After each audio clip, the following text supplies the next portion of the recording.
He's just background noise, my sister Olivia said, sliding a water glass to my son while her kids ordered $120 Wagyu steaks.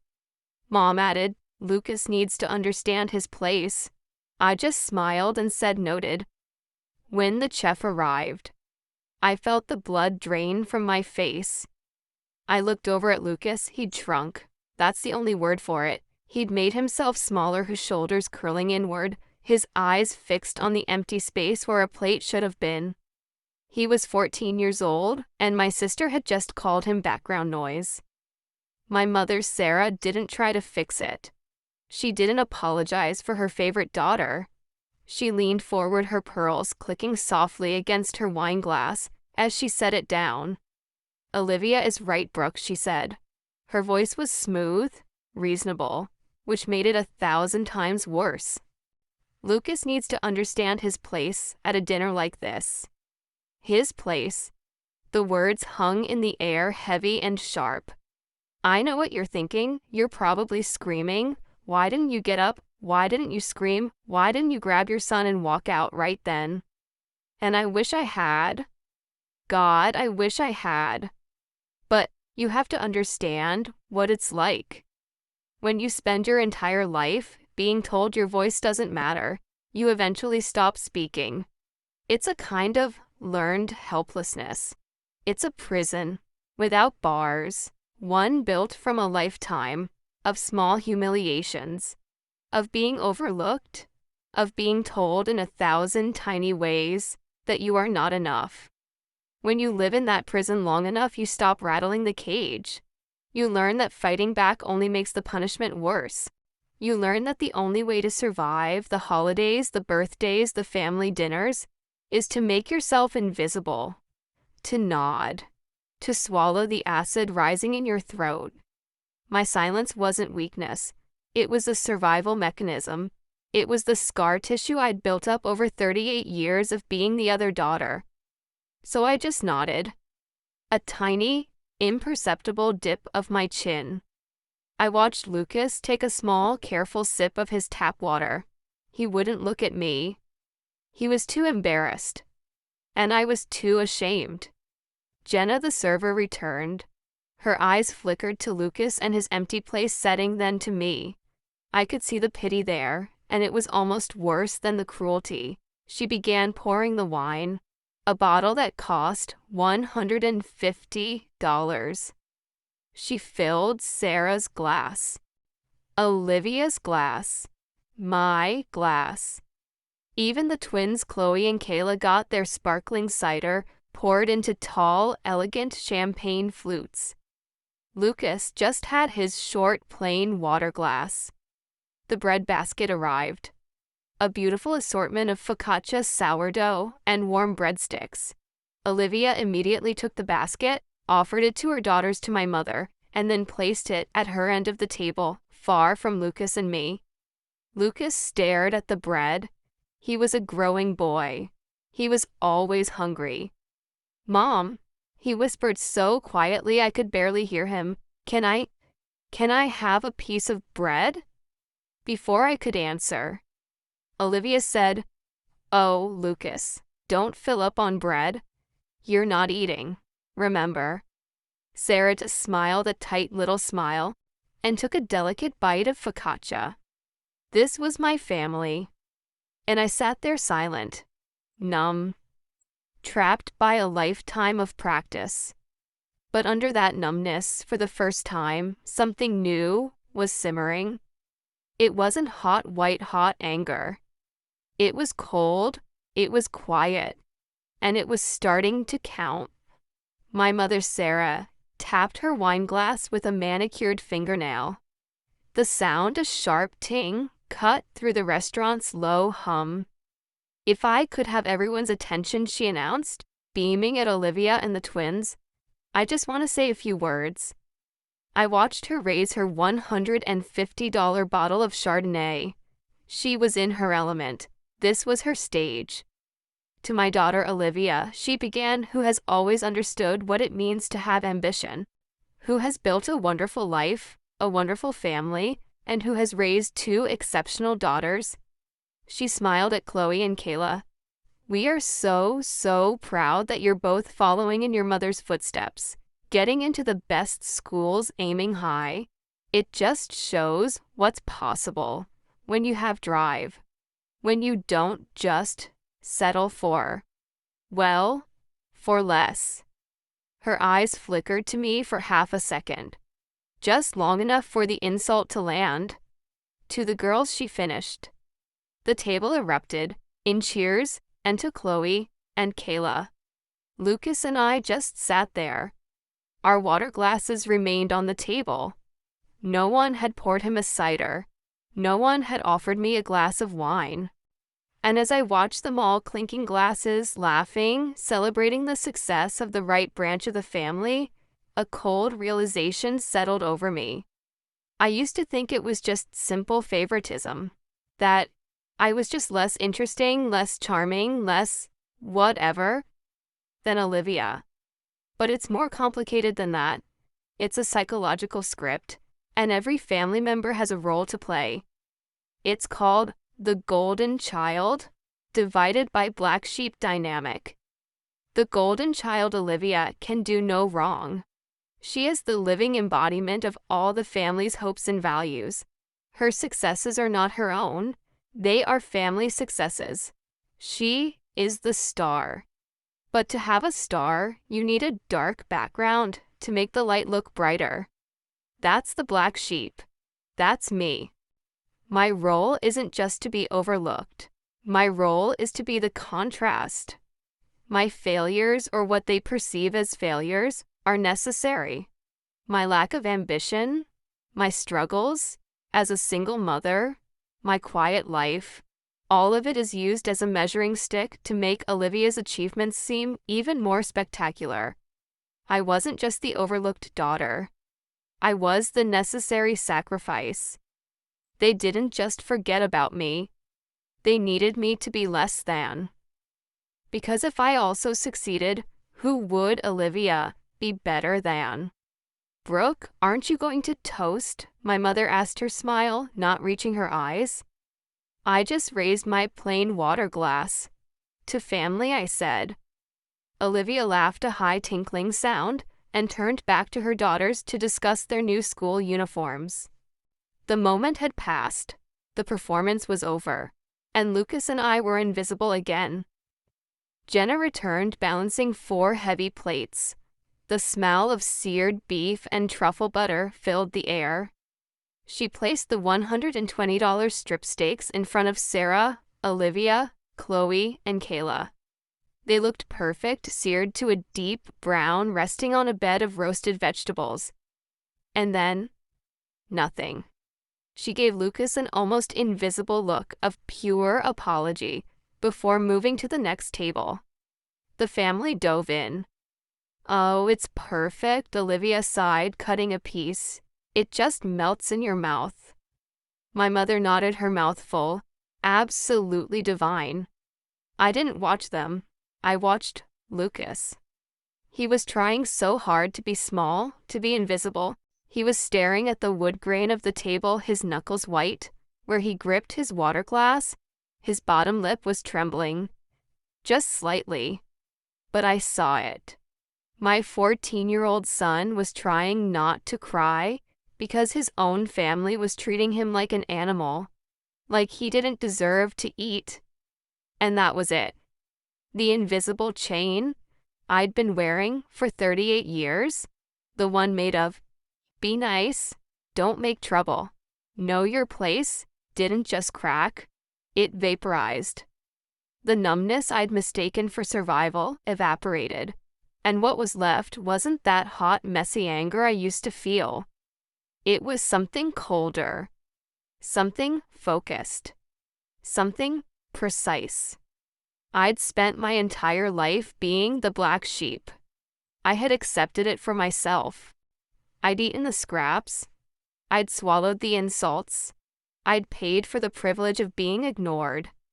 But they weren't just doing it to me anymore. They were doing it to him.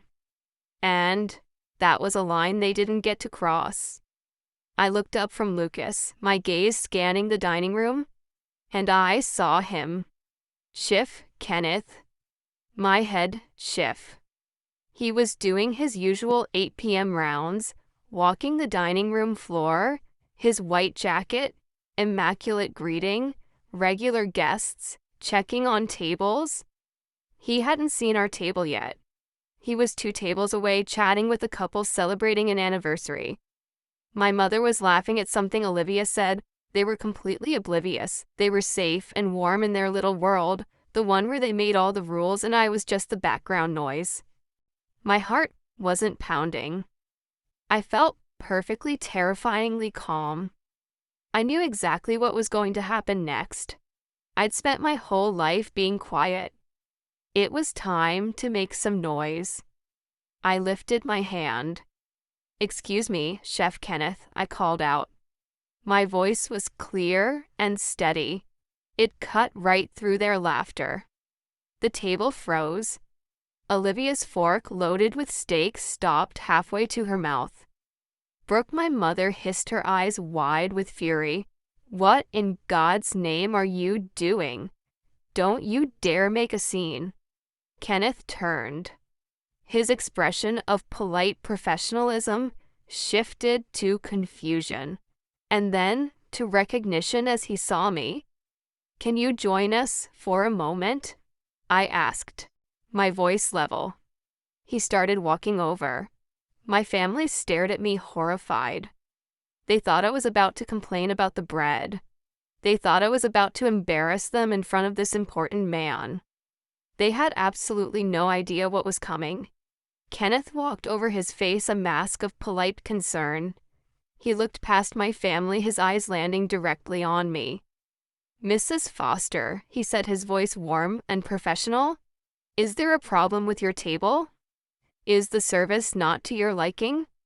The table went so quiet, I could hear the ice shifting in my mother's glass. "Mrs. Foster, Olivia," repeated, her voice thin.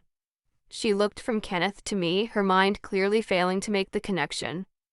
"Brooke, who is this?" my mother demanded, her tone sharp. "Why is he calling you that?" I gave Kenneth a small, reassuring smile. "The service is wonderful, Kenneth, thank you. Jenna has been perfect." I turned to my family. "I just wanted to formally introduce you. This is my mother, Sarah, my sister, Olivia, my nieces, Chloe and Kayla." They all stared, completely bewildered. "I'm sorry," Sarah said, forcing a laugh. "I think there's a misunderstanding. This is my daughter, Brooke." "Oh, there's no misunderstanding, Mom," I said. "Chef Kenneth knows exactly who I am. He should. He's my head chef. I'm the owner of Vespertine." The silence that followed was heavier, colder than anything I had ever experienced. Olivia's fork, the one loaded with a $120 piece of steak, clattered onto her plate. Chloe and Kayla just stared, their mouths open. "You? What?" Olivia whispered. "I own it," I said simply. "All of it. The building, the business, the inventory in the kitchen. Jenna, our server, she's my employee. Chef Kenneth. He reports to me. This whole celebration, you're having it in my restaurant." My mother's face was chalk white. She looked like she'd seen a ghost. That's not possible. You work in an office?" "I do. My restaurant group has an office. That's where I run the operations for this place and the 2 other restaurants I own downtown." I let that sink in. I watched them all, trying to recalibrate, trying to process this new reality. But I wasn't finished. "You know, Mom," I said, my voice dangerously soft, "I was surprised when Olivia said she'd booked Vespertine. Out of all the restaurants in the city, she picked this one? Or maybe you just forgot. Forgot what Sarah whispered, her eyes darting around. Forgot what this place is." I pointed to a quiet, empty table in the corner, the one by the window with the best view. "That's where Dad brought me. The only time he ever took me out to a truly fancy dinner. He saved for 6 months to celebrate my college graduation, because he was the only one who thought it was a big deal. I looked right at my mother. I told you about it. You said it was sweet, but a waste of money. You and Olivia didn't come. I could feel my voice getting stronger. He sat right there at that table and told me he was proud of me. He said, "You're the one who sees things differently, Brooke. That's your gift. Don't ever let them make you feel small for it." I leaned in. When he died, he left me $20,000. It wasn't much, but it was everything he had. I used it to start my first small food cart, and when that succeeded, I bought another. And when I'd saved enough, the very first thing I did was buy this restaurant. My mother's hand was over her mouth. This isn't just a business, Mom. This is his legacy, the one I built to honor the only person in this family who ever saw me at all. And tonight, you came into his house, and you called his grandson background noise. I turned away from my mother's gaping, speechless face. I looked back at the table, back at my son, who was still sitting there frozen next to my half-eaten cold bread roll. My gaze found Chef Kenneth. He was watching me, his expression unreadable, waiting.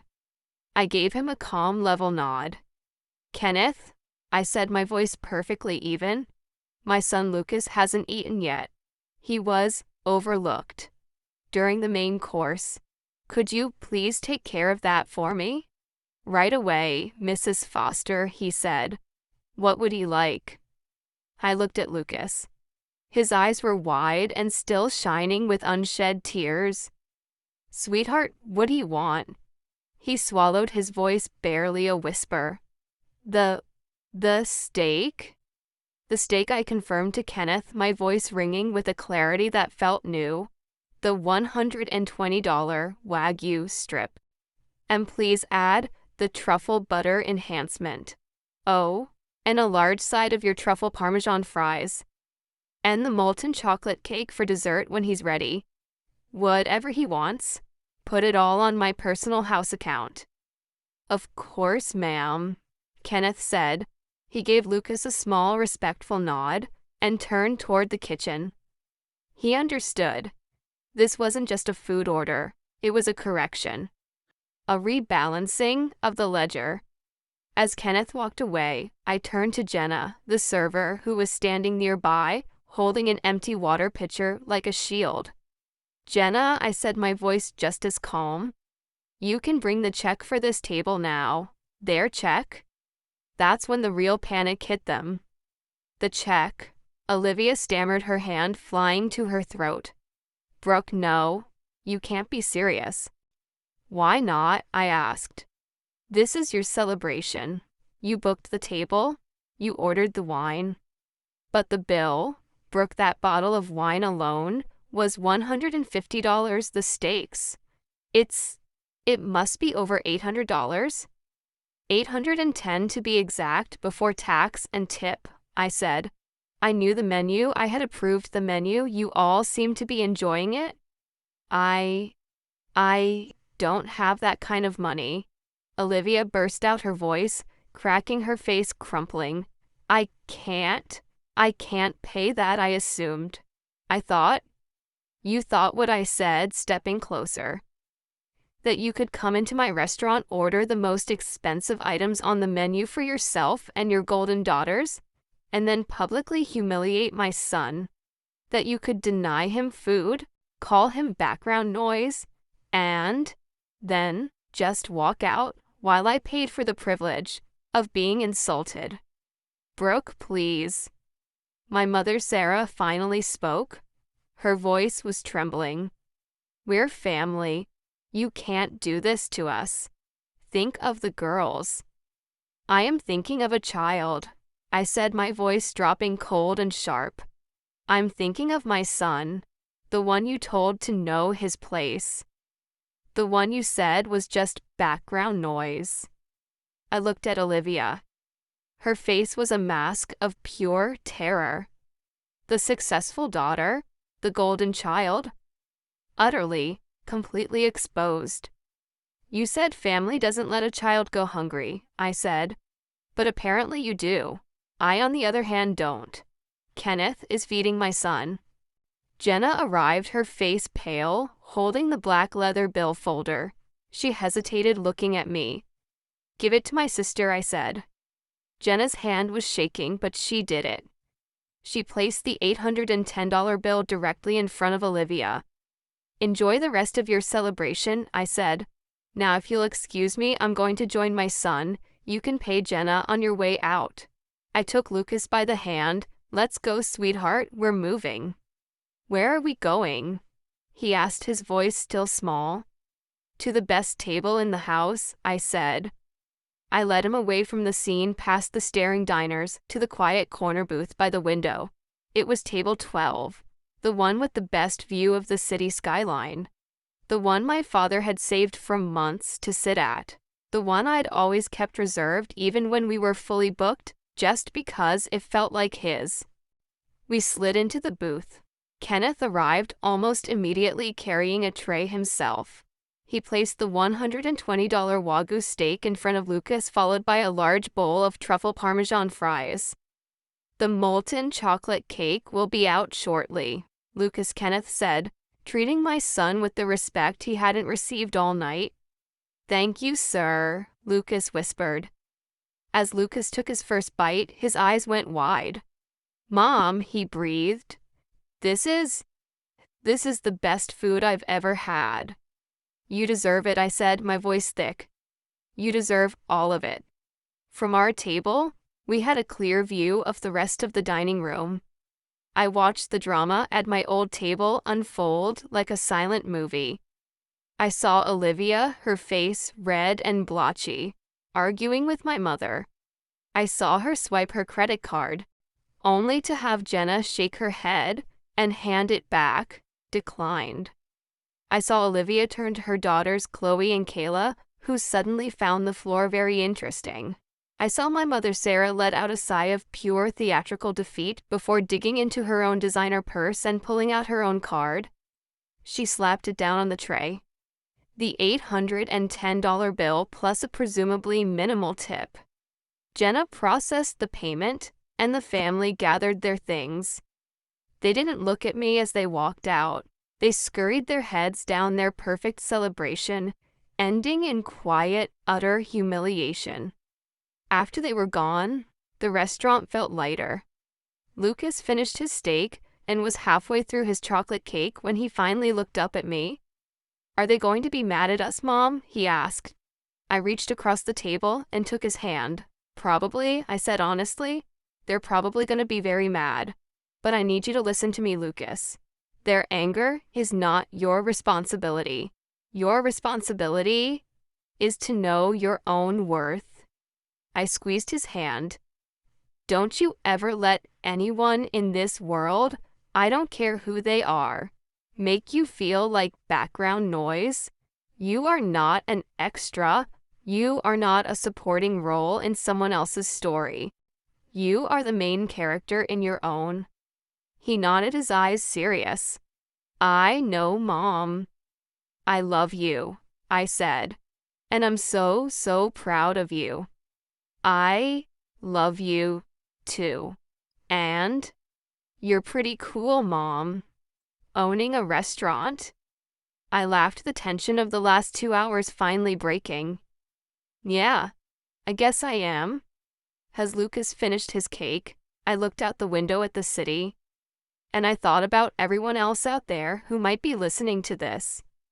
And if you are listening to this, if you've ever been made to feel like you were on the fringes of your own family, if you were the quiet one, the background noise, the one who was always expected to show up but never celebrated, this is for you. You are not an afterthought. Your story matters. Your worth is not determined by how much space other people decide to give you. You don't need their permission to take up space. You don't need their invitation to be celebrated. You are not the background noise.